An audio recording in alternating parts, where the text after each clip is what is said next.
Bonjour, mon nom est Stéphane Robichaud et je suis CPA-CA.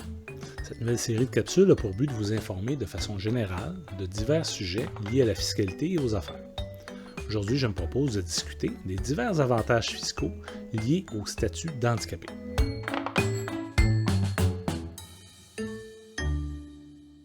Bon, première étape, on doit déterminer si on a un statut d'handicapé.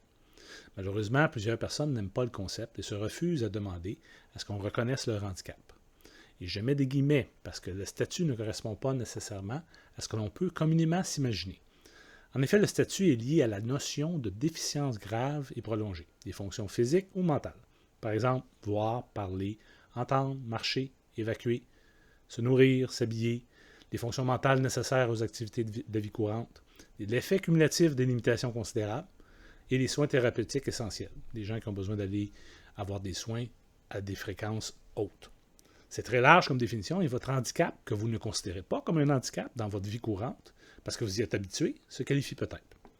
La détermination du statut est faite par l'Agence du revenu du Canada lorsqu'on produit le formulaire T2201.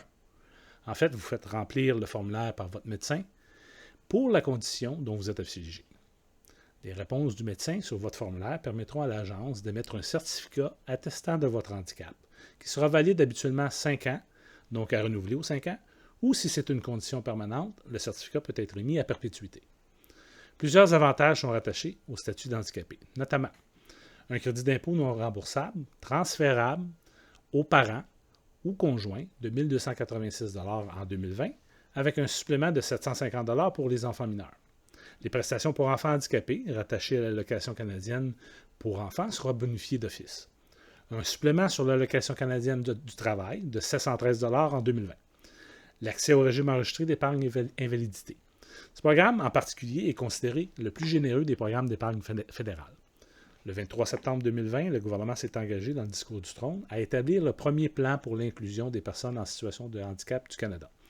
Les programmes actuels sont donc appelés à changer pour un programme de prestations universelles, s'apparentant à une forme de revenu minimum garanti pour les gens en situation de handicap. Suivez notre page Facebook pour les développements sur le sujet. Pour ce qui est du Québec, le crédit correspond à une somme de 517 $.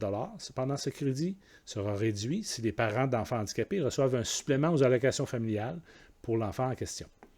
Tout comme au fédéral, le médecin soignant devra remplir un formulaire, le TP-752-0-14 dans ce cas. Pensez à faire remplir les deux en même temps, ce sera plus pratique. Autre élément intéressant, il est possible de réclamer ces avantages fiscaux suite au décès du contribuable.